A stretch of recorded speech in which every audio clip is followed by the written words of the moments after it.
السلام علیکم دوستو، آج کی کہانی کا نام ہے چیونٹی قدرت کا عجوبہ۔ چیونٹی قدرت کی ایک ننھی سی مخلوق، ایک عجوبہ ہے۔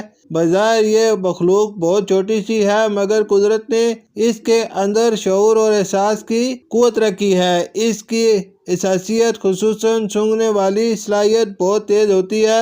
جہاں خوراک ہو وہاں پر فوراً پہنچ جاتی ہے۔ چیونٹی کا ننھا منھا جسم کمر، بازو اور منہ پر مشتمل ہوتا ہے۔ قرآن مجید کی 27ویں سورت کا نام ہی النمل چیونٹی ہے۔ اس سورت میں حضرت سلیمان علیہ السلام اور چیونٹیوں کی بستی والا دلچسپ قصہ ہے۔ حضرت سلیمان علیہ السلام کو اللہ تعالیٰ نے جانوروں کی بولیاں سمجھنے کی خصوصی صلاحیت دے رکھی تھی۔ چیونٹیاں عام طور پر گروہوں اور جتوں کی صورت میں رہتی ہیں۔ یہ زیر زمین سوراخوں اور بلوں میں اپنے گھر بناتی ہیں۔ چیونٹیوں کے گھروندے کا دروازہ ایک تنگ سوراخ کی مانند ہوتا ہے، جہاں سے ایک وقت میں ایک چیونٹی داخل ہو سکتی ہے۔ چیونٹیاں دنیا کی تقریباً تمام خطوں میں پائی جاتی ہیں، صرف برفانی علاقوں میں نہیں ملتی۔ اب تک چیونٹیوں کی 10,000 سے زائد اقسام دریافت ہو چکی ہیں۔ چیونٹیوں کی اوسط عمر 7 سال تک ہوتی ہے۔ چیونٹی مکمل طور پر معاشرتی یا گروہی زندگی بسر کرتی ہے۔ یہ اپنے سارے کام اجتماعی طور پر ہی انجام دیتی ہیں۔ ان کی ایک بستی میں زیادہ سے زیادہ 2 لاکھ چیونٹیاں ہوتی ہیں۔ چیونٹی اپنے بلوں میں زرخیز کردہ خوراک کے تحفظ کے لیے ٹیڑھے میڑھے راستے بناتی ہے تاکہ بارش کے پانی سے تحفظ ہو سکے۔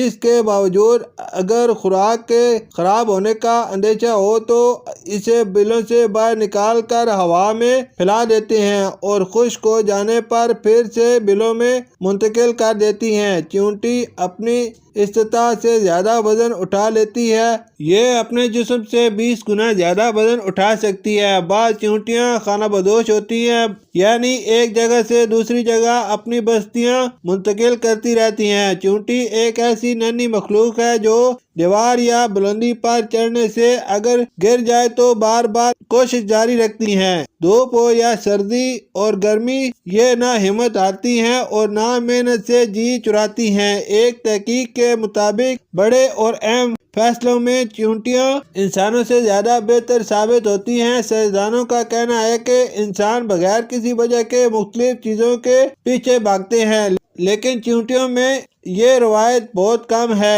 اس کے علاوہ اپنے گھر کی تعمیر سے متعلق چیونٹیوں کے انفرادی فیصلوں کی بجائے اجتماعی فیصلے اچھے اور مؤثر ہوتے ہیں اور ان میں غلطی کی گنجائش بھی کم ہوتی ہے۔ شکریہ۔